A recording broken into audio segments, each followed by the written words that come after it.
Welcome to another episode of Sips and Screams, where twin sister horror movie fanatics sip themed cocktails and discuss our favorites in the genre. Today, we are going back 25 years to discuss the one, the only, The Sixth Sense. And this one really, put M. Night Shyamalan on the map and really put him at the forefront of, the king of the twist endings in horror and thriller. So we're really excited to dive into this one. Of course, it's starring Bruce Willis, a star-turning role for Haley Joel Osment, and Toni Collette as well. So we cannot wait. Ash, I think you're forgetting one really important person in this movie. The stars in the movie? The stars in the movie. Misha Barton. That's one, but there was another one. Do I need to sing for you? New Kids on the Block. Mm-hmm. We didn't know it was him. Donnie Wahlberg really is key to this movie, and he has a very, very memorable role. Yes, Vincent, which you will tell us all about in Sips and Synopsis. I'm Ashley, and joining me, as always, is my twin sister, Allie. Allie, how are you doing? And have you walked down any iconic steps lately? I am doing absolutely fantastic. And you know I did. You know that just yesterday, I was able to walk down the Exorcist steps in Georgetown. So cool. If you follow us on Instagram or TikTok, then if you know, you know. And there's a really cool video of that. Did you fall? I didn't. Was I worried about it going down? Yes. Yeah. Was that scene in my mind? Yes. And I gotta say, they're creepy in person. And did you feel like a presence? I kind of did. I felt like I did. Did your eyes turn green as you walked down? No, they did. Did my head turn around? No, it didn't. It didn't. I was able to keep all my food up. Yeah. And as always, if you want to connect with us, please follow us we're on YouTube, Instagram, TikTok, and our handle is at Sips and Screams Pod. So please reach out. So we'd love to hear from you. And we, of course, are everywhere where you get your podcasts. All right, it's time. Our favorite part of the episode. Let's get this started. It is killer cocktail time. Killer cocktail time. And it's an exciting one tonight. You sing it. I like it the way you sing it. I feel like I have to sing it. Yeah. Mm-hmm, you have to. It's very joyous. Yeah, it gets me going. And this was easy. We were texting each other and there really was only one choice. Yeah, just one choice. Shall we show it at the same time, Ash? I think so. Yeah. Okay. So, those of you who are listening, tonight is red wine. Red wine. Yeah. Who liked red wine, Ash? So Malcolm and Anna, at the end of their, evening that was celebrating Malcolm, were going to come home, and they had a very brief, intimate drink. I don't know what that was. At the end, it was cut short. Yeah, very short-lived, pun intended. Yeah. She went downstairs and got that nice bottle of vintage red, and mine's not vintage, but we are going to have some red wine. Yeah, red wine tonight. I'm excited. Mine is not vintage either. Mine is a GSM from Temecula Valley. So this red wine is brought to you from Palumbo Vineyards. Yeah, Palumbo Family Vineyards in California. Yeah. Okay. I just went and picked mine up today at the wine store. Okay. It's a Pinot Noir from Sonoma Coast, so also California. And I'm excited to drink it. A nice, light red. So we both went with kind of the lighter reds. I'm excited for this one. It's going to pop on screen too, Okay, ready? Trying to pour this. Yeah. Trying to get it on screen, but again, technical difficulties. Yeah. Get your nice red wine glass, Yes. Riddell if you have it. Ooh, you really hear that. Oh. Like, how much are you pouring? Let me see. Well, it's a big glass. This is a big ass glass. Big boy. Okay. Yeah. All right. Well, that's equal. Yeah. Okay. Cheers. Cheers. Killer cocktail number one. Mm-hmm. So not only are we having red wine, but we are dressed very similarly. We are wearing red. That's right. And that will become a little more apparent later in the episode. But red is really a pivotal color and a really symbolic color in this movie. Yeah, it's a big part of it. And I think it plays, like you said, very, very symbolic throughout the movie. So I think we're doing it justice by wearing red. I think we're doing it justice by drinking the red wine. So let's get into it. Okay, it is time for Sips and Synopsis. And Allie, as always, take it away. Tell us about The Sixth Sense. Yes, I'm so excited for this one. Like you said, this takes us back 25 years. It's wild. So It's August 1999 when this movie came out, and They always come out in August. We've seen a lot. Yeah, there's a lot. I think it's like right before the fall and right before Halloween. There's a lot of these good horror Start of the movies that come scary out. season. Yeah, and this was obviously a big blockbuster movie for M. Night Shyamalan as well, right? He had done a couple of movies before this, but this was really the one that put him on the map. And it's like you said, had some great people in it. You know, I did not know who he was before this. Yeah, Nobody me did. neither. No, He was I like don't the think young, anyone hot, saw. like director. Yeah, and he was pretty young. I think he was like late 20s, early 30s when he made this movie. Yeah. But he obviously not only directed it, he wrote the screenplay as well. You know, I think anyone who's seen it, which is a lot of people saw this movie and have seen it, multiple times since. He, And kept it's a their brilliant mouths shut screenplay. for the most part. They Like, keep your did. mouth shut. I We're know. going to spoil Yeah. everything. So Yes. And if you haven't seen it, stop it's been, now. But it's been 25 years. But yes, please go watch it before Still you listen to the enjoyable, rest even if you know the of the ending. podcast. So true. And you do have to watch it twice because of the twist ending. So, okay, takes back 25 years. Bruce Willis stars as Malcolm Crowe. So Malcolm Crowe is a child psychologist, and his wife Anna takes place in Philadelphia. So it really starts out they're coming home from an evening. And we don't know what celebrating Anna him. does, right? She just, she's I believe she owns an art gallery or an antique or jewelry store. I believe it's an antique jewelry store. One of those things. It's She always has it's one of those. Well, she sells a ring to someone at some point during it. So, and I believe it's an antique ring. There's that scene. So, yeah. But, they're coming home from a celebratory night, like you said. So Malcolm has just been awarded an award for it's a plaque. She reads it. He's a great child psychologist. So they're coming home. She goes and gets the red wine. I will say, I don't think those awards exist like the city. They're like, you're our They don't. prodigal son. here's a plaque for all She your work. reads it. Like and the she city reads it wouldn't aloud. award that to you. You know what I mean? It'd be like a foundation or That's true. something. Well, maybe he was working with children in schools though, right? And that would be a city thing. Public schools, Ash? Unanswered questions, perhaps. Yeah. Although their house was too nice for public school. Yeah, well, yeah. And psychologists. Cole goes to a private school. So yeah, you're right. So yeah, they come home, get into that red wine. Bruce Willis is quite intoxicated in the beginning dancing. of that. Yeah, Malcolm Crowe, he is dancing. Taking that shirt, button after button. But they want to take things to the next level. So they go upstairs to the bedroom. And that's when they realize that the window is broken. Right? Someone is in the house. That is the pan over to the broken window. Because if you know, when you rewatch it, you can see it. But it's so good. It's great. And the obviously the phone being off the hook, right? And you hear that din, din, din, din sound. Yeah. So they look around. They're obviously freaked out at this point, and they look in the bathroom. And what do they see, Ash, in the bathroom? A very emaciated Donnie Wahlberg. Thank you for reminding me. That's right. Had no idea. We had the Donnie Wahlberg Barbies. Barbie. growing up. You know what I mean? Yeah. Yeah, I don't think anyone knew that was Donnie Wahlberg when we were watching it, right? I mean, I think he took those 3 minutes very seriously. This role that M. Night Shyamalan gave him very seriously, and so He lost a lot of weight. He did. I think something like 40 pounds to play this role. The tidy whities. Yeah, he's Lost all the weight. Yeah, so I know a lot of people have seen this, but picture this. It pans over. I'm not trying to laugh, but that scene, and it's Donnie Wahlberg who plays Vincent Gray in the movie. So it's an adult version of this child that Malcolm Crowe treated when he was a kid. So clearly that treatment didn't work. Things have not gone so well for Vincent Gray, and now he's in Malcolm and Anna's bathroom. And his quote, he's like, yeah. What is his quote, Ash? I think he says, "Do you know why you're afraid when you're alone?" I do. Yes. I do.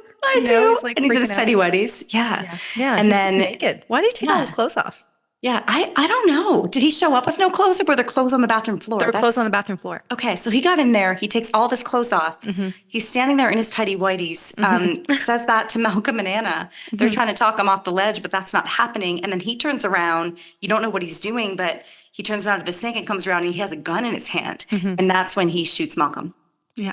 Right. And so, cut to black. Scene ends. Then he shoots himself. Oh, then he shoots himself. Sorry. Yeah. Yeah. He shoots Malcolm, and then he shoots himself. Suicide. Yeah. Well, he leaves Anna you don't alone. know at the time it's murder, right? Oh, right. You're jumping the gun there, Ash. Yeah, But sorry about that. Yep. Yeah. Continue. So attempted murder, let's say at that point. Okay. So Malcolm is bleeding on the bed, and then it cuts to the next fall. So I guess it's a year later. So this is when we are introduced to Haley Joel Osment's character, Cole Sear. 10-year-old Haley Joel Osment playing this Cole Sear character. So he's a little kid. So Malcolm Crowe, Bruce Willis's character, he has this file of this new kid, this Cole Sear kid who suffers from anxiety, has a lot of issues. So this is his new patient. And so he's seeing him in the street and he basically is going after him. Cole Sear sees him and starts running to a church. And so, from the get-go, you see that this Cole Sear kid, he can see him and he's kind of scared of Malcolm Crowe. So in any case, distrustful. Distrustful, and especially of Malcolm Crowe's character. So Malcolm's convinced he wants to help this kid. So he learns that he has a lot of issues at school. He's being bullied. He shows up at Cole lives with his mom, Lynn Sear. So it's just the two of them, and they live in an apartment in Philadelphia as well. Toni Collette, Toni Collette. I mean, that was one of her. I didn't really know who she was either before this movie. She was fantastic. So those great. Long nails. She was kind of like tacky. She was amazing. She was so good. And she had the accent and everything, and she's not American. And so so both her and Haley Joel Osment were nominated for Academy Awards for their roles. So her for supporting and him for supporting as well. So it's Malcolm's. We learn that, Malcolm really wants to help this kid. This kid reminds him of a former patient, which is, of course, Vincent Gray. So there's a lot of parallels there. And we learn that over the last year, Malcolm and Anna, his wife, have not been getting along. So there's a lot of tension there because Malcolm is really focused on his work. Yeah. And they allude to that as well. The celebratory night, because she says, all the sacrifices have been worth it. That's right. Right. And she talks about being put second, I think, at the beginning. And then that comes back at the end as well. Yeah. Yeah. So the movie's effectively about, Cole has a secret. He's not comfortable sharing that with anyone yet. Yeah, he's got a big one. And we actually don't find out what the secret is for a while. But so Cole is being bullied. He's at his friend's Tommy's birthday party. They lock him in the closet. Tommy. Oh, I know. Tommy sucks. Yeah, Tommy sucks. Yeah. Screw you, Tommy. Yeah. That was really mean. Robitussin commercial or whatever it was. Yeah. They lock him in the closet. So him and this other boy lock him in the closet. Cole's freaking out because there are, presences in there. Like he can see things, right? We don't know this quite yet, but he can see ominous ghosts. And so he gets locked in there, and then they take him. This is when, after he gets out, his mom, Lynn, takes him to the hospital, and Malcolm goes along with them. And this is when we find out Cole's secret. So he's finally trusting enough of Malcolm to tell him his secret. And is it a doozy? Do you want me to play it? Okay. Yeah, I think we have to. We have to do this justice. Here we go. This is the best, pivotal moment. This is the best part.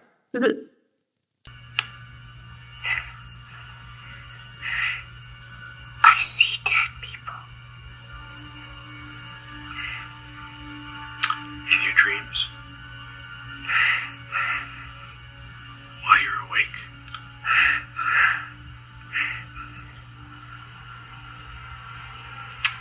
Dead people like in graves and coffins. Walking around like regular people. They don't see each other. They only see what they want to see. They don't know they're dead. How often do you see them? All the time. Yeah. And that's so good that all the time. Did you? So we've all seen this meme. What is this? Little. This is the blanket, and he's in this blanket, and he's like, I see dead people. So this is an homage to that, Ash. Yeah. I was gonna wear it the whole time, all the time. But he also lays out the rules, right? He does, and that is an important one because he says that they don't know that they're dead.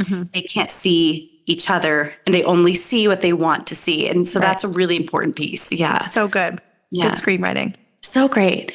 So after this, Malcolm, he goes home. He has his basement office. He's always down there working. Him and Anna are always fighting. And he remembers his old patient, Vincent Gray. And so he listens to one of the old tapes. Again, tapes in horror movies. So great. Great use of audio. And do you think it was session 9 that he was listening to? That's a little throwback. Yeah. So episode 4. Pivotal one. Go listen to it. Yes. Listen, and we talk about Sixth Sense a little bit in episode 4 as well. We do. And so when he listens and turns the volume up, he realizes that Vincent Gray is also talking to what seems to be a ghost, right? In this tape. Yeah. Italian ghost. Yeah. He's speaking in Spanish, I believe. Oh, was it Spanish? Yeah. And so he now believes Cole. And so he thinks that, so his plan is that you have to learn what they want, what these ghosts want that are coming after him. Because up until now, the ghosts have been really scary. They've been chasing him, they've been hurting him. And so now he shifts it. And so now he's going to find out what they want. And so like one of the big scenes, right? It's at night. It's always getting cold whenever the ghosts are around.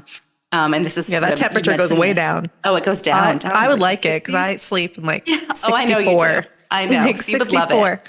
Yeah. Like, you would love go. it to be surrounded by ghosts. Yeah. Haven't seen one yet. Let's do it. You say Candyman, Candyman, Candyman in front of a mirror. You're doing it all. I've done all the things. Yeah. So this is one of the big ghosts is Misha Barton's character, who of course was in the OC, that TV show back in the day. Yeah. This was only a few years. Like she was young in this. I know, but I think she was like 13 or something in this, 14 in this movie. Was she? Okay. I think so. So she visits him and he talks to Malcolm about this, and they actually go to her funeral. Right. So they show up at this girl's funeral who they didn't know.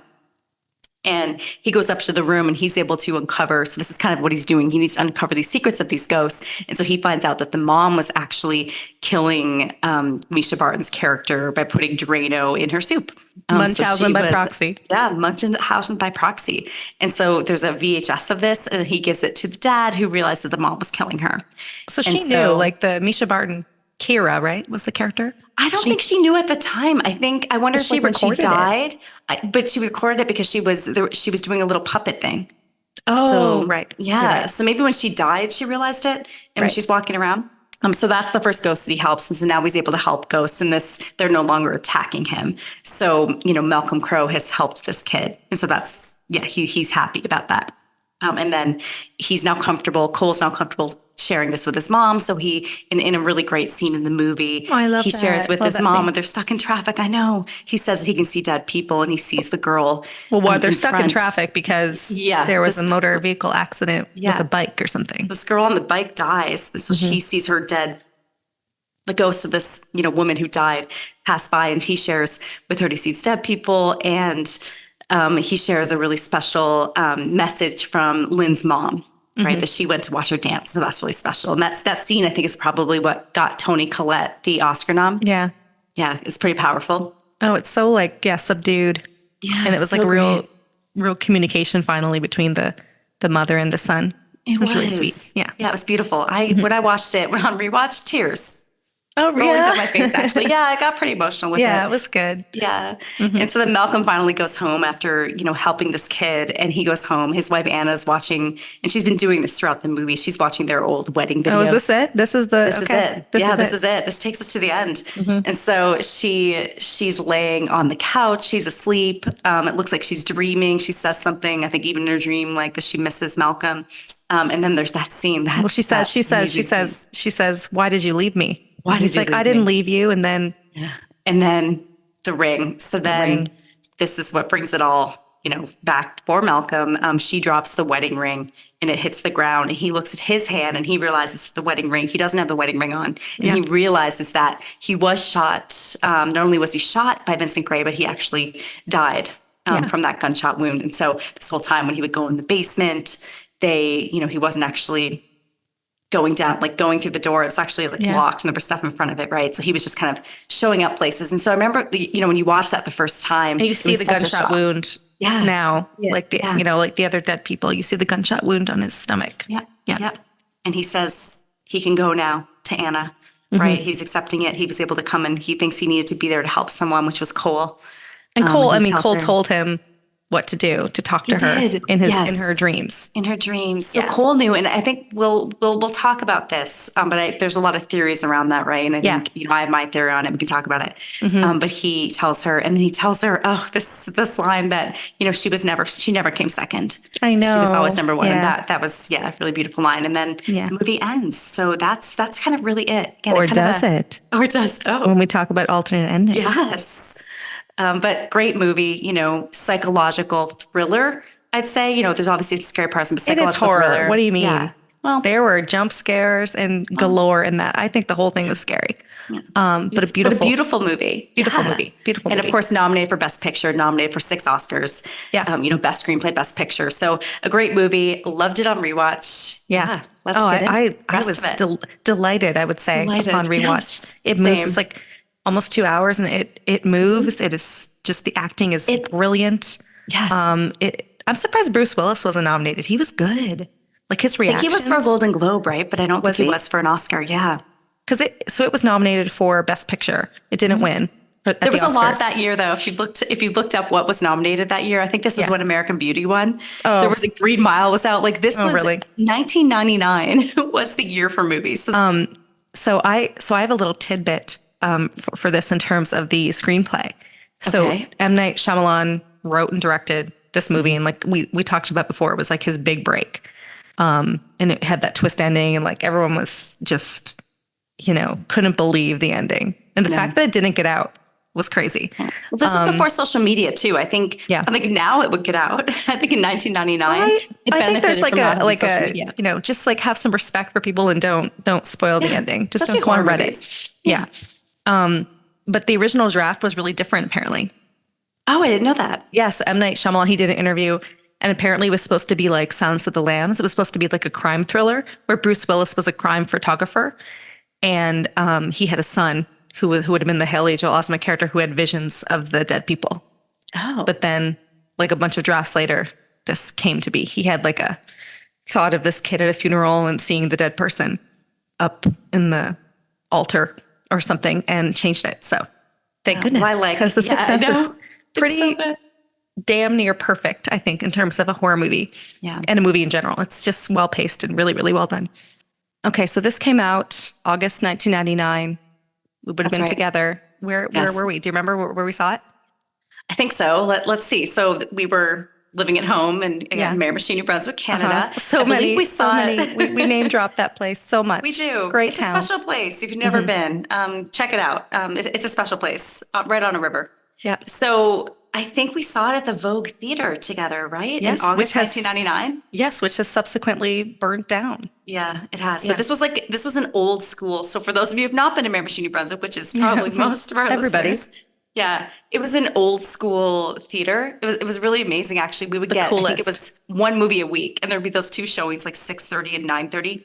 I think we get 2 movies a week, and you had to call to find out we would get which movie it was. Okay, you got 2. But we wouldn't even get them opening night, though. That was special if we got it opening night. So there's no way we watched it probably opening weekend, probably the next weekend. But you would have to go stand in line, and then you would go get your. It had the best popcorn. It was really good. Yeah, and the soda too. And so you had to go, if you wanted to get those middle good seats, you had to go early. So so I think we saw it with some of our friends. I think we went and saw it. Yeah, we did. Loved it. Amazing. And then it was just all over cable, and it was always on. I feel like that movie was always on. And you and I were so excited about the Oscars that year because we love this as horror movie fans. And this one came out with that twist ending. It was M. Night Shyamalan was new. It was so exciting. So I remember being glued to the TV also during the Oscars that year. Yeah, so good. Okay, we are moving on now to Screamometer. All right, so what do you give this one from 1 to 10 in terms of screams, scares, whatever you want to call it? Yeah, and I think you're going to be surprised by my rating here, Ash. I almost feel like I need to apologize or something. You know I love the movie. I feel like I'm always saying this. You know I love the movie. On rewatch, not that scary to me. So you're crazy. It's a 6. No, it wasn't that scary for me. It's a 6 out of 10. In terms of movies, it's up there. Screams, 6 out of 10. Wow. Okay. Yeah. No, I, again, disagree.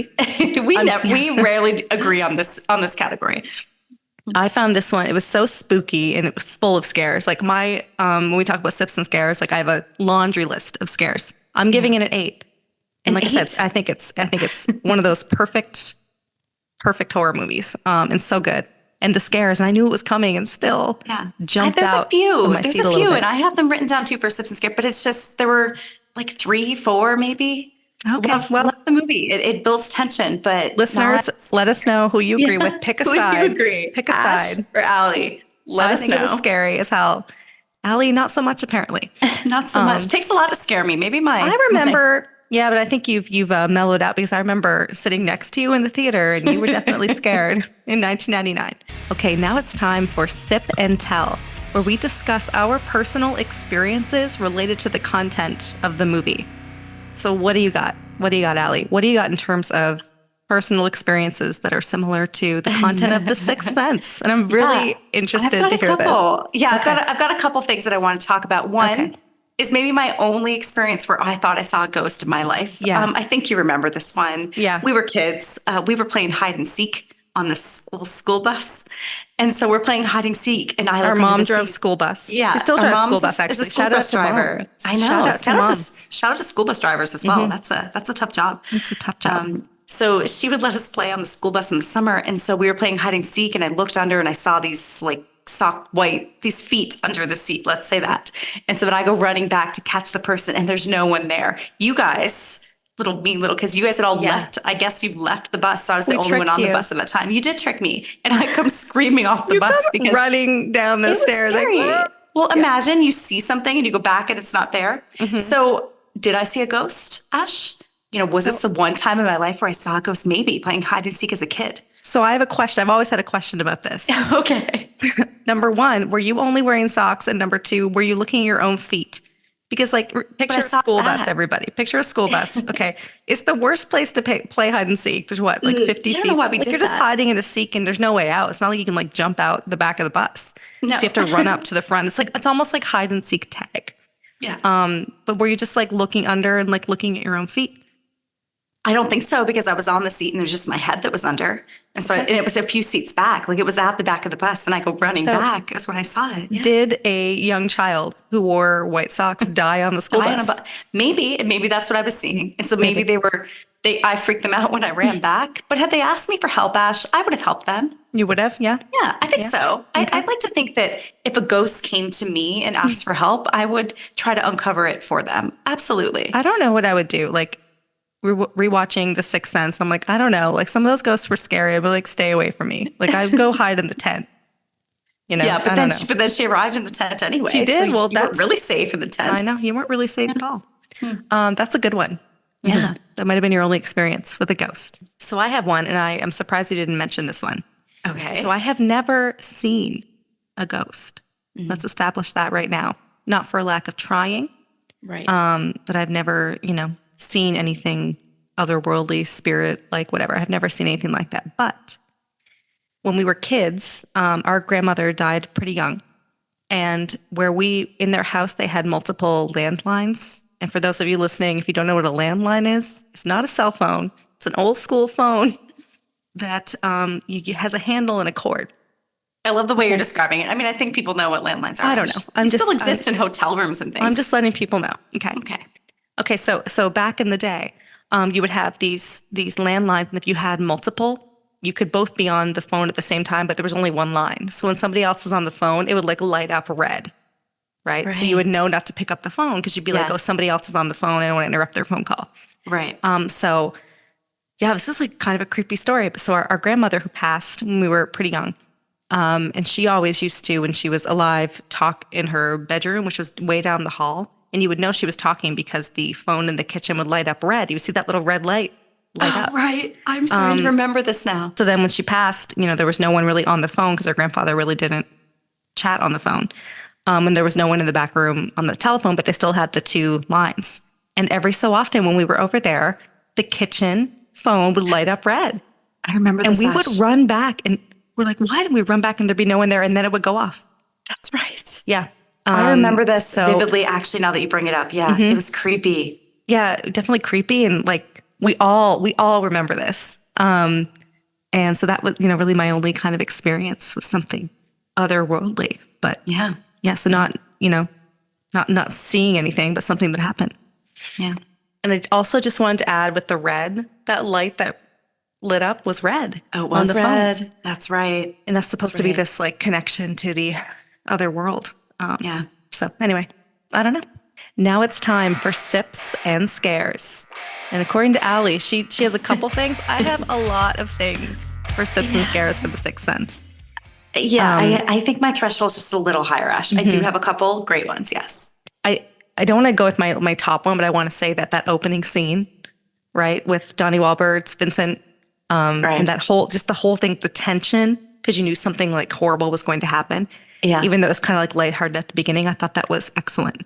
Just really well executed. Well, I think M. Night Shyamalan, the cinematography, and he always does this, the way he frames the scenes is amazing. I mean, he started with this one and all of his other movies, it's the same thing. Like Unbreakable was so great too. He does that a lot where he'll like, he's on the main characters and it pans over, like the whole camera goes to something horrible and like the big reveal, and it's so good.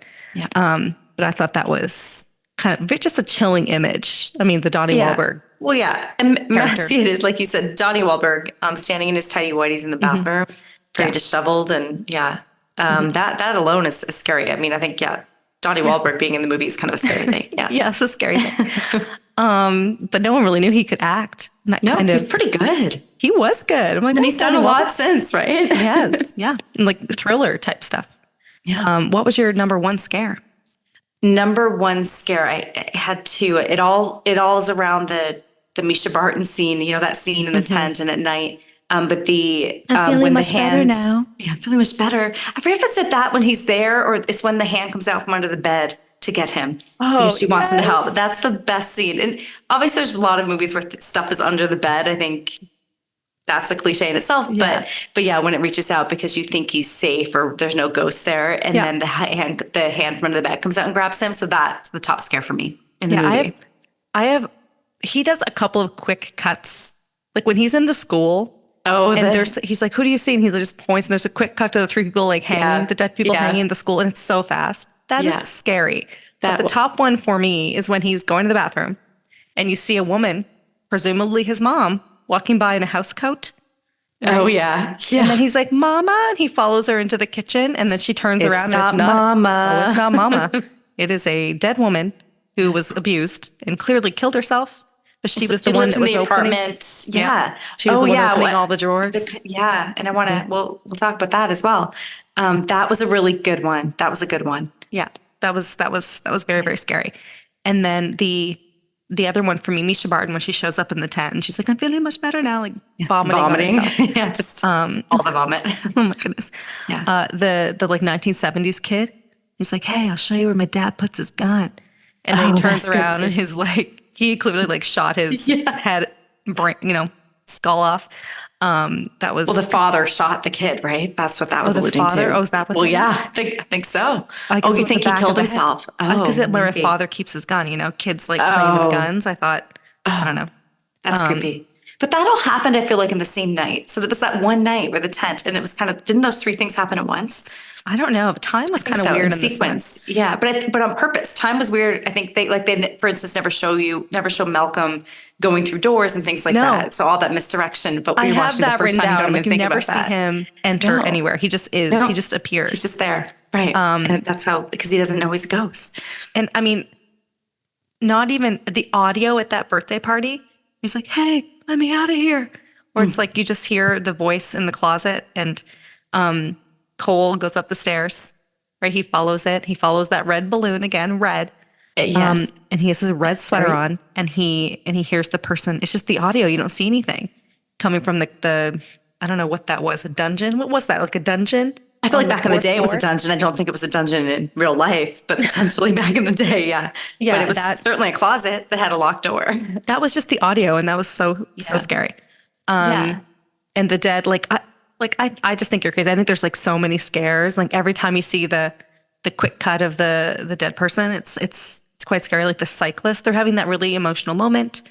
And Cole's mom is like, Toni Collette, she's like, he saas that someone died. And he's like, how do you know? And he's like, she's standing outside my window. Yeah. And okay, when he says that, no, and that's good. And then the look on her face, Toni Collette is brilliant in this. And she's just like, looks at her head and then she's kind of like freaked out, right? And she's like looking to the side. It was great.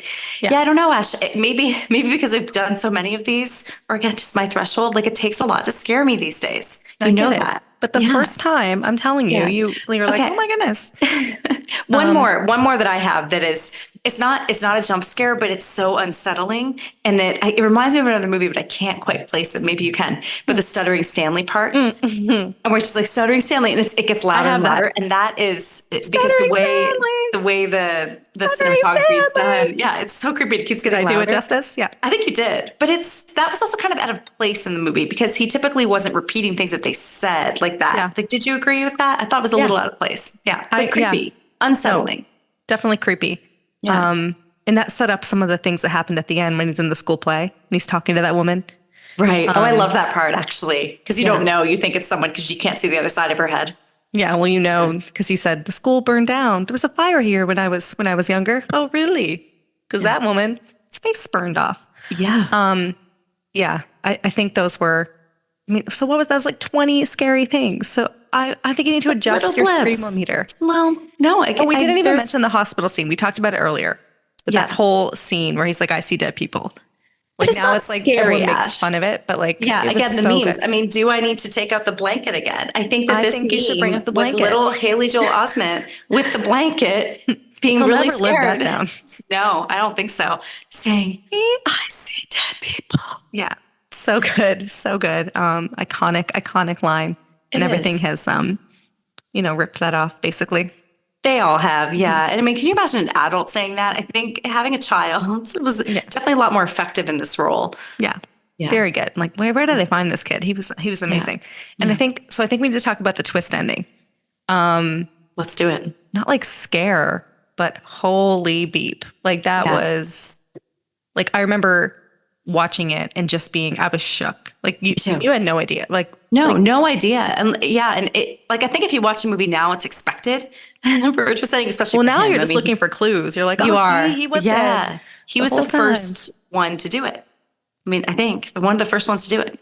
Well, not the first. I think there were some like TV shows and things like that they say he might have ripped off. But in terms of this movie, like it was extremely original. Yeah. And it is so obvious. That's what makes this a rewatchable. Because you see, and you're like, wait, it is a rewatchable. Like you would just want to start over because he framed the scene so well, where it looks like people are looking at him, but they're actually like looking through him. I know, and right? Like he doesn't interact with anybody. And they have like the speaking, like the scene where meets Anna for their anniversary dinner, and she's there, red. And she's wearing red. You notice the red a lot more than me. That's fantastic. Yeah, brilliant actually, right? All that symbolism.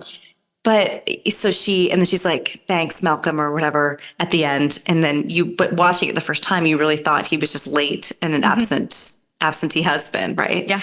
But no, he wasn't there the whole time. Right.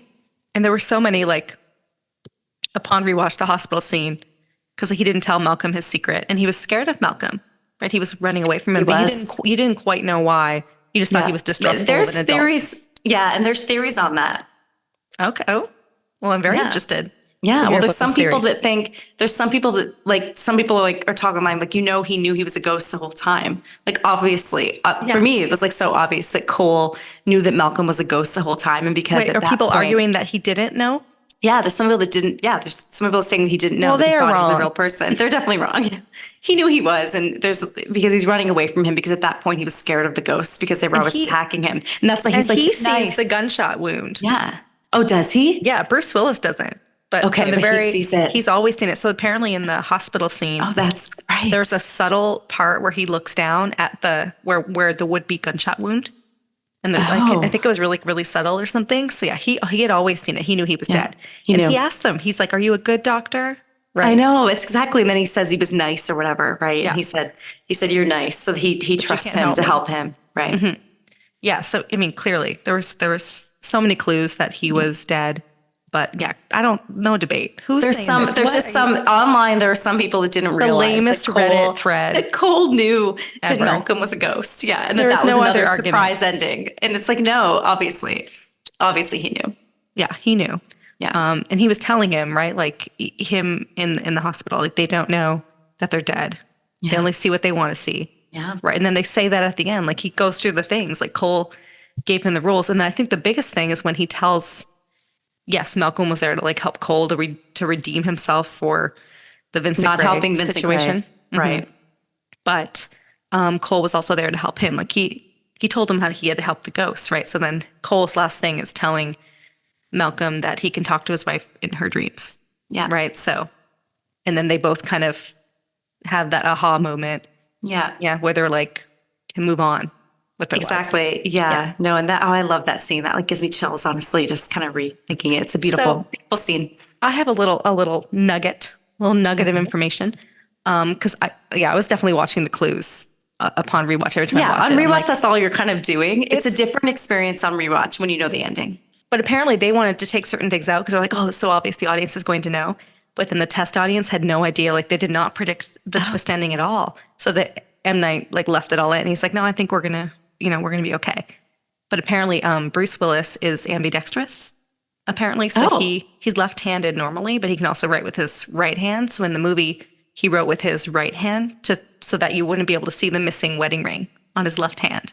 So that was like a conscious that's choice. fascinating. Yeah, by him, and I guess. But he would have seen the wedding ring on his. Because you see what you want to see. So Bruce Willis would have seen the ring on his hand. Yeah, I guess the audience did see what he saw. Yeah, potentially, and that's the way they did it. But that's interesting. I didn't know that. Yeah. And the way they framed it with again, going back to cinematography, and M. Night Shyamalan is brilliant at that. Yeah. A lot of the scenes were framed as if Bruce Willis's character was his guardian angel. He was like this, always kind of walking. I don't know if you noticed this, but he's always walking behind him. Yes. Cole's really small. He's this kind of big character in the background of it. And it's framed as the guardian angel, which effectively he was, right? He was his guardian angel. So on rewatch, I noticed that as well. Especially at the funeral scene. It's like everyone's he's just in the middle and like he's not interacting with anybody. He's just kind of following. And at the play too. He's at the back. Yeah. But even them walking down the street, he's always in the background, just kind of following him along. Yeah. Yeah. I thought another like gut wrenching scene was, it comes full circle. So at the first time he's in the church, Haley Joel Osment's character, Cole, he's like, I'm going to see you again, right? Right. And because and then you know that he's like a ghost, like the ghosts keep coming back. But then at the end, he says, I'm not going to see you anymore, am I? Oh, right. Yeah. And it was like comes full circle. And it's both times in the church. Oh, that's right. Yeah. I thought the last one was when they were in the school after the play. Oh, you might be right. It might have been. Yeah. Okay, it might have been the high he's school. not going to see you again because he fulfilled his destiny or whatever He's just playing with his sword. I know, it was so cute. Yeah. Oh, yeah. There's a lot of levels of this movie, but again, not screamometer wise, just not up there for me, but such a great movie. I'm surprised it didn't win Best Picture. Maybe it should have. It should have. Maybe I think the movie is so good that it's just, I think you do that a lot. Raising my score. Yeah. Cause I'm like, it's that good and it's scary, which is hard to do. One more thing about the red, I will say, and I keep talking about, there was like the red doorknob, right? The red church to his office, the red doorknob to his church, to his basement office, to his church, his sanctuary. Well, let's see, it could be it's his version of a church, I guess. And then, so Haley Joel Osment, Cole's character, he wears like the red shirt, and then at the end, like his wardrobe becomes less bright, right? Like he like accepts his role or whatever as helping the people from the spiritual world. And then the mother Munchausen by proxy mom who killed her daughter is wearing red and wearing the red lipstick and the red roses. Like red is very prominent. Oh. So it's interesting that you didn't like just notice. I didn't catch up on that as much. No, I need to I did write down the red. You need to rewatch it again. I do need to watch it. Yeah, I did write down the red doorknob and the red balloon because obviously So apparently there's a quote from M. Night. I'm going to go by his first and middle name. Yeah, let's call him M. Night. He said, it alerts us, the symbolism, alerts us to anything tainted by the other world. That's what he said. So it's supposed to be something touched by the other world. So that balloon that goes up and, the red sweater that Cole's wearing. And red because of blood, sort of signifying that, or like death, right? Something bad. It's like the spiritual world color. Okay. I guess. Interesting. In that scene, The Shining, all those movies. It's obviously, like our Sips and Screams logo. We take a look at the background, yeah. All right, so now we are moving on to cliches. We've discussed a few. What were the horror movie cliches in this movie? Yeah, I have the red. A few. I just talked about red. Yeah, you talked about the red. A lot of red. And the red is used a lot in movies as well. Okay, I have a list. I have a few. You know what I'm probably going to start with. A cliche list she has, ladies and gentlemen. A scary list she does not. I had a couple. They just don't meet the level of like scare for me. But yeah, I mean, the little kid causing issues at the school with the teacher. Yeah. I mean, we saw that in Nightmare on Elm Street. Yes. We saw that in a lot of movies. That's a cliche. The kid with the issues misbehaving at school and then the adults not believing him. Yeah. Not believing them. That is talked about this a lot. Such a cliche. Mm-hmm. I have a few more. a room getting cold when ghosts enter. Yes. So the cold being like a kind of a signifying thing for like, things in the spiritual, Death. like you said, for death. Yeah, death. Ominous characters. Yeah. The another one I have, cliche, and this is maybe potentially a little different, but the director of the movie appearing in a tiny little role, having a Right. cameo, if you will, in the movie. I think M. Night Shyamalan did this as an homage to Stephen King and to Wes Craven, but all those directors do it, right? And they have this little role, and I think M. Night, let's call him, right, as you said, is in all of his movies. He's always playing this little role, and as we know who've seen it, he plays the doctor when Cole goes to the doctor in that before that pivotal scene. This was more of like a prominent side role. It was, and he plays the doctor. We should rank them all. Like, we should have his roles. He's pretty good. He is good. He's like the doctor. He plays the cop in Signs. He plays a lot of different roles. Oh, the cop. And you're like waiting for him to show up. You are. You know he's going to. And Stephen King always would too. And Wes Craven would be in his movies. I can't think of Stephen King. Like like he was in like the original Pet Sematary. Right. He's always has like a tiny little role. But his was, I don't know if he ever had vocal. He would always be in it, kind of in the maybe like one little thing. He was like a shop owner or something. Yeah, he was a shop owner, I think, but he was always in them as well.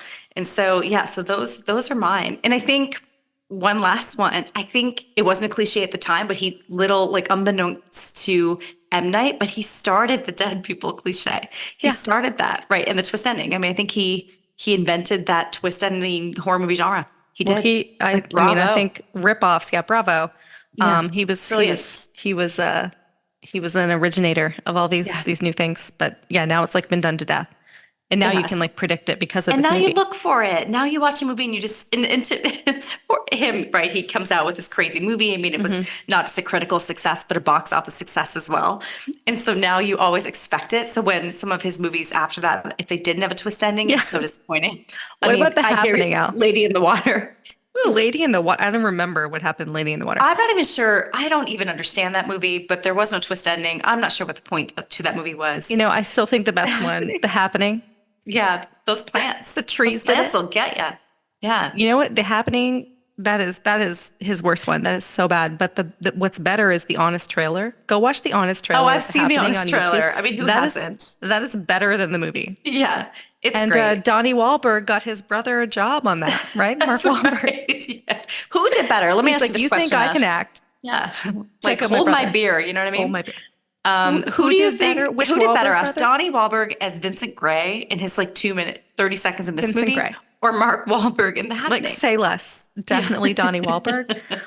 Mark Wahlberg was like comatose. Him and but like funny. But it was a comedy. New Girl. Yeah, it was the girl. It is kind of like comedy, but Zoe I feel like it was like almost on purpose. I think if you watch it, knowing that it's like overacting and everything, it's kind of hilarious. Oh, it's hilarious. That's what I'm saying. Watch The Honest Trailer. It's so funny. It tells you what the movie's about, and it's literally better than the movie. Okay, I am so surprised you didn't mention Spooky Kids, and I just want to point out.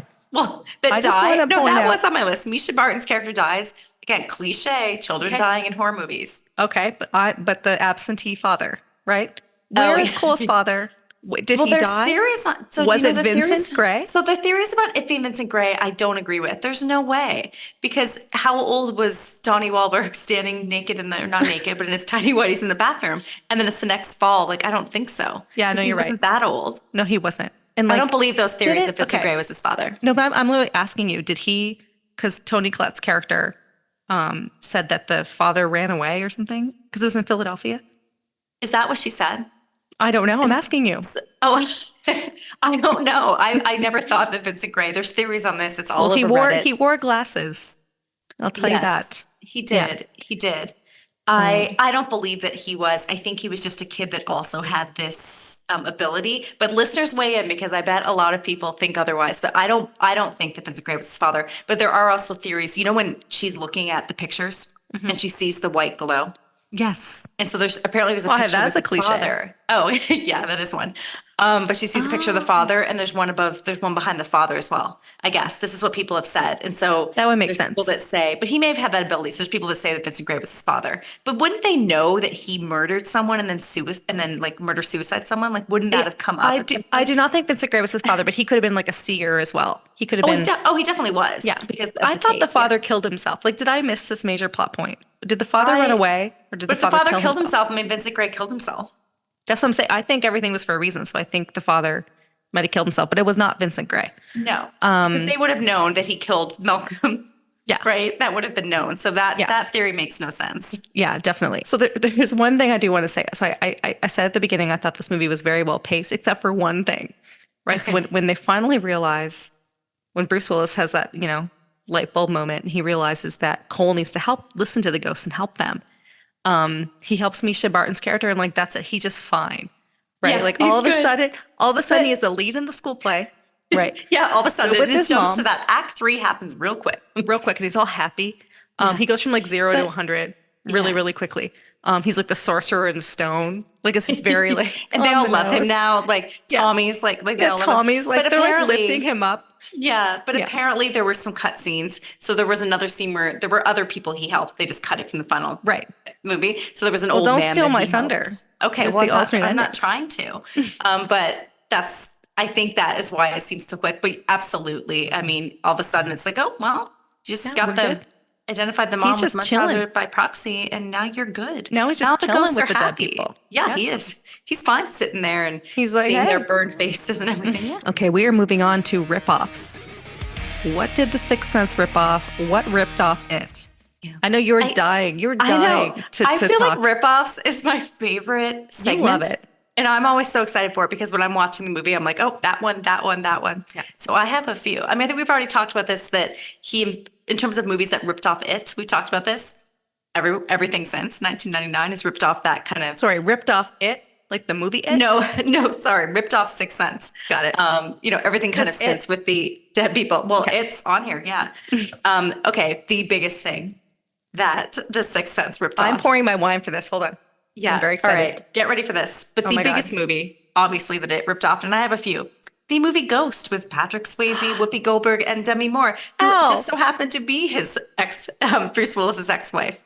Oh my goodness. Yes. Although she couldn't see them, right? Whoopi Goldberg couldn't see Patrick Swayze in it. She could hear them. So it was audio. So he took us a little step further. And now Cole is effectively Whoopi Goldberg's character. This is in Ghost. This is Ghost. Yeah. Oh my goodness. Yeah, I didn't even. Ghost. And a lot of the scenes, so some of the scary ghosts in it some of those scenes are very, very similar. And I'm sure it's like, again, paying homage to it, but very much a version of Ghost in the late 1990s. Absolutely. For sure for me. Yeah. Oh my God, that's so Ghost. Yeah, I didn't even have Ghost on there. Yeah. Oh, I couldn't stop thinking about it, like the scene when the mom's freaking out. When we that venture woman in the out kitchen. into Yeah. thriller, we can do Ghost. Yes, we can. Great movie. Great movie. A couple others. Get ready to take a drink, because I think we established this last time. Every time I mentioned Pet Sematary. Pet Sematary. Good Lord. Yeah, Okay. I will find Pet Sematary in every single movie. The scene, when the guy that he stole the bicycle goes to see the doctor father in the middle of the night, and he turns around and his head is all like taken away. That happens a couple times in this with the little kid, like you mentioned earlier, right? With the shotgun, and then the woman who's burned. So I see that, and I'm like, yep, Pet Sematary. So take a drink, listeners. If you're drinking along with us, every time I mention Pet Sematary in our podcast, please take a drink with us. Well, I have a question for you.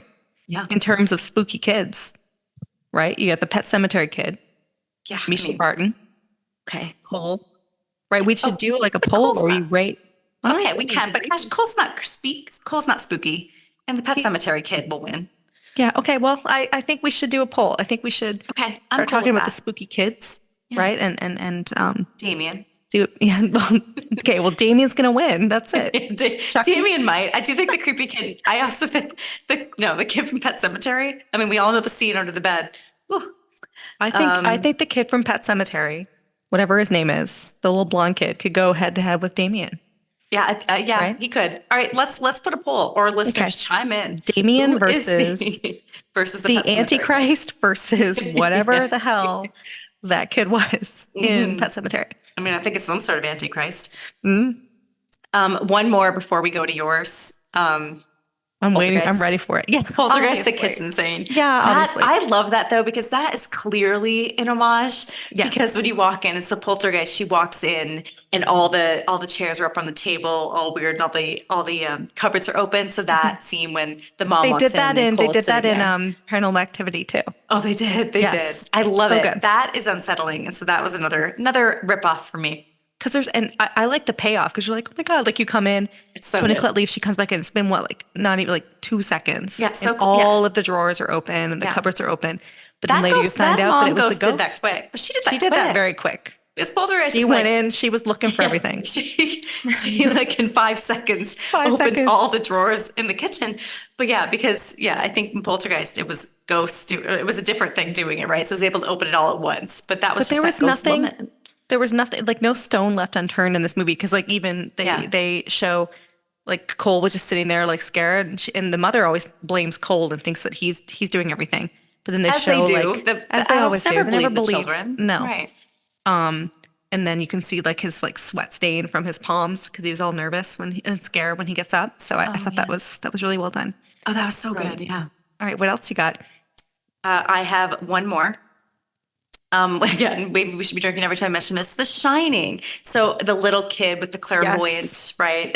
And so And the the little red. kid and the red, yes. But the little kid being able to communicate with the spiritual world, with dead people, very similar in The Shining. putting And almost Danny- even we're his putting haircut. Danny in the, Danny. Yeah. In that category too. Yeah, put He Danny looks in. like But Danny. But Danny, he does look like Danny. I think I would imagine that's on purpose with the haircut. It does look like Danny. Yeah. But Danny wasn't. I mean, Danny was a good one, Ash. Like the little kid from Pet Cemetery and Damien. I mean, they were evil. Yeah, they were forces. evil. I Danny still was don't want to be different like in a room with Danny. You know what I mean? Like I'm like, oh No, that little yeah. bike. I mean, it kind of reminds me of like he's got that little striped sweater, kind of like Chucky, in a way. Yeah. Absolutely. You So, see Danny coming down the hallway in that little bike, that little tricycle. Ram, Like, ram, ram. I'm running the other way. Yeah, I'm out.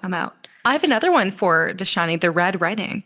Right, again, the red. I keep drink how many yeah. times I say red in this podcast. But Cole's diary, his diary of like the things that the ghosts were telling Disassociative him. writing. Disassociative writing. That's in a lot of horror movies as well, I feel. It is, but like it's all in red. Yeah.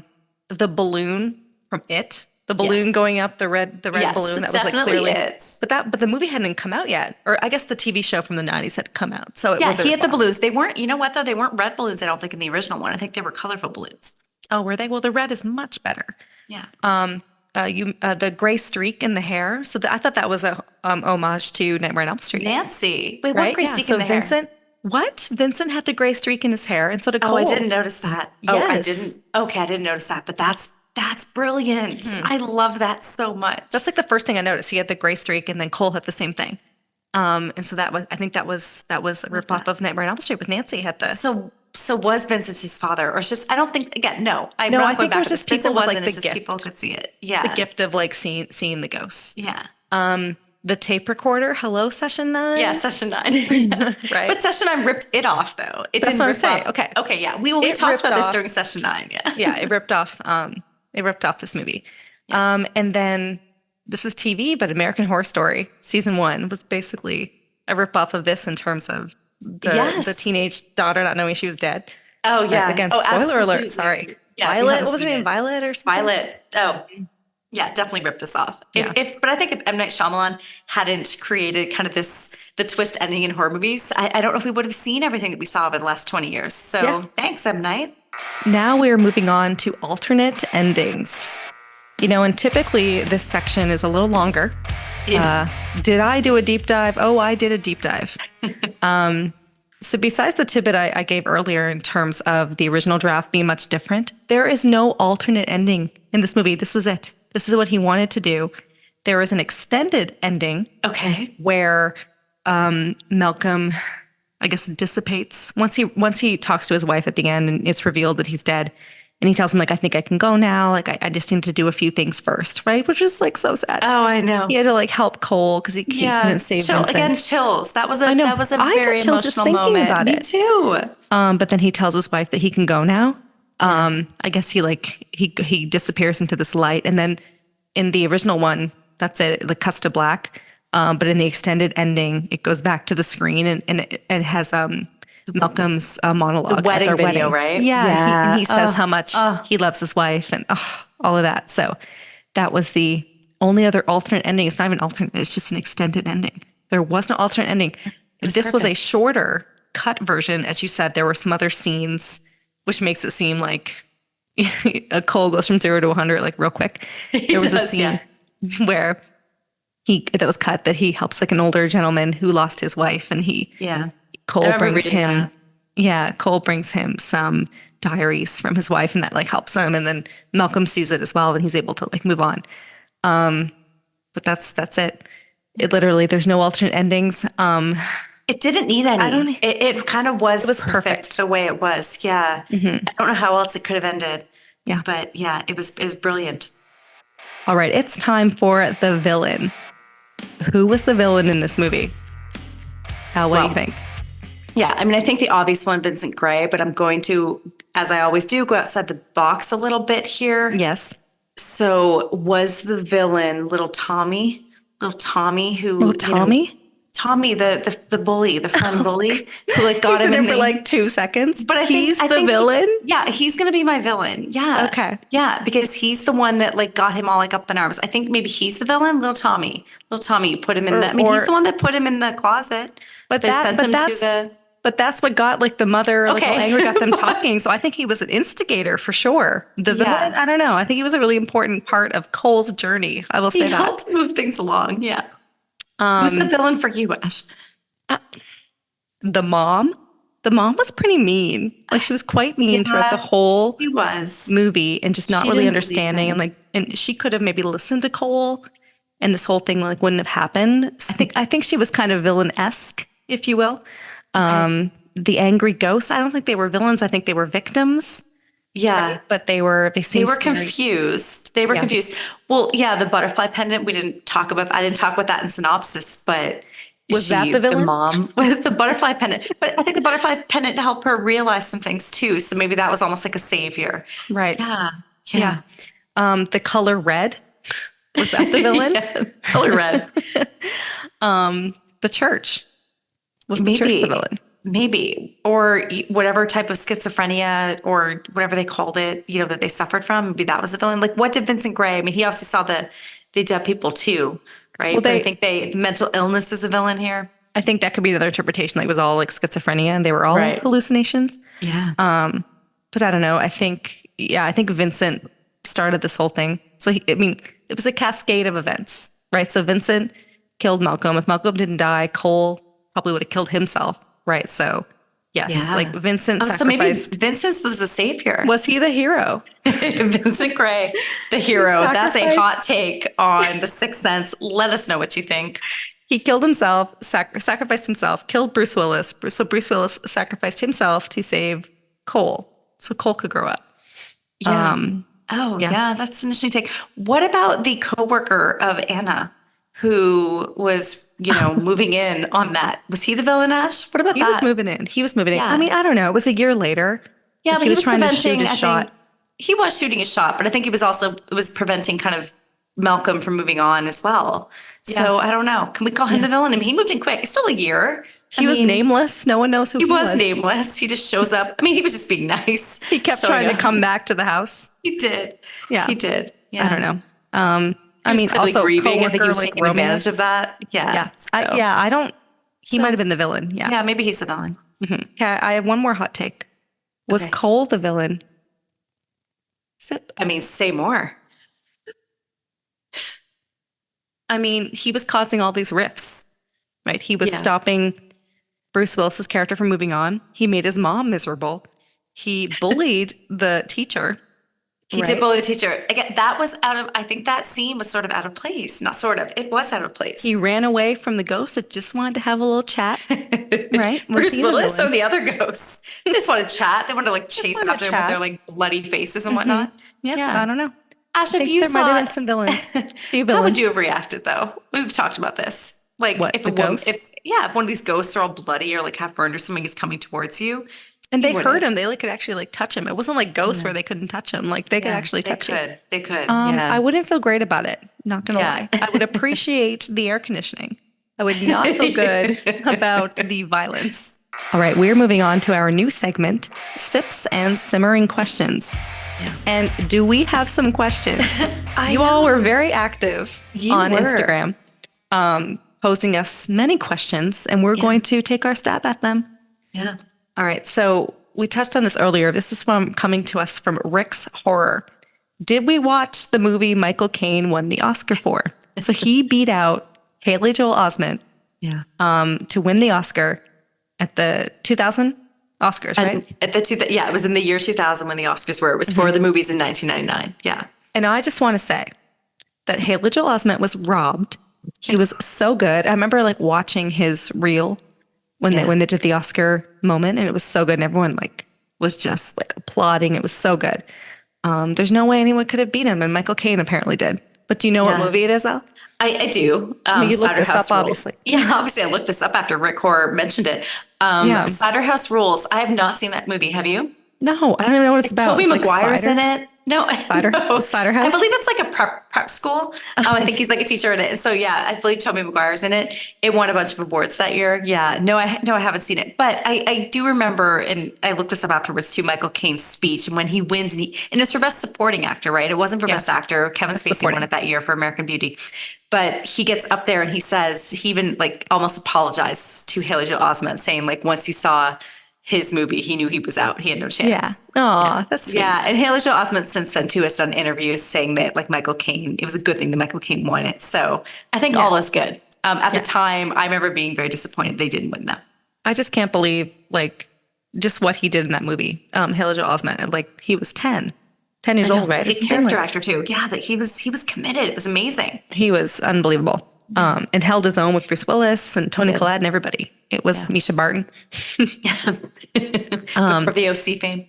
So I think so. All right. Well, you and I will watch Cider House Rules, and we'll see what all the hype is about with Michael Caine. Okay. So this one is coming to us from Fern C. Beeman. Is the ending as scary as that hospital scene portrays? So she was responding to our reel, the I See Dead People reel. Yeah. So she wants to know if the ending is as scary as it's all hyped up to be. Well, you know what I'm going to say. I mean, no, it's not scary. Is it a good ending? It's an amazing ending. It's one of the best endings, I think, in any movie like of all time, right? I think it's ranked up there. Yeah, I'm gonna make that statement. One of the best endings of all time. But you know this. I don't find the movie that scary, so it's not scary. It's beautiful. It's an amazing ending. Not scary. The hospital scene was super scary. Other clips in the movie are scarier, but the ending not scary. No. So the best. You know, my favorite movies. The ending of this movie, Zodiac. The ending of this movie is brilliant and like tear-jerking and everything. I think the best ending is Parasite, because I left that theater with like it's a great ending, streaming down my face. But I did also have a surprise ending, Ash. It does have a surprise. He started it all. Come on, you have to give M. Night credit for sort of starting all of that. Yeah, no, very, very good. So yeah, maybe not a scary ending, but thrilling, surprising, amazing. Yeah. You need to watch it. Thanks, Fern C. Beeman. Great question. Thank you. All right, we got more. We got a lot to get through here. Okay, this one is coming to us from Tina Rupert. This is a really good one. Why does Malcolm not realize he's dead? That is such a good one. Well, okay, we know the rules. We know that they don't know that they're dead. So he can't, and we also see him a year later, so we don't see anything in between it. And he just arriving places. So he's just kind of going about his regular day job, things he used to do, like his work. So for him, this just continues to be work. Yeah. So I think because the rules, he doesn't realize he's dead. What's your take on that? So I think all of the ones that don't realize they're dead, it's because they have unfinished business. Right. And once they finish, like Ghost. Yeah. But he knew he was dead though. But once they realize their unfinished business, so they finish that, then they can like move on. They come to the realization that they're dead. Yeah. Because even him, he's like, I think I can move on now, right? And like he had to finish something before he could even realize it. So that's what I think.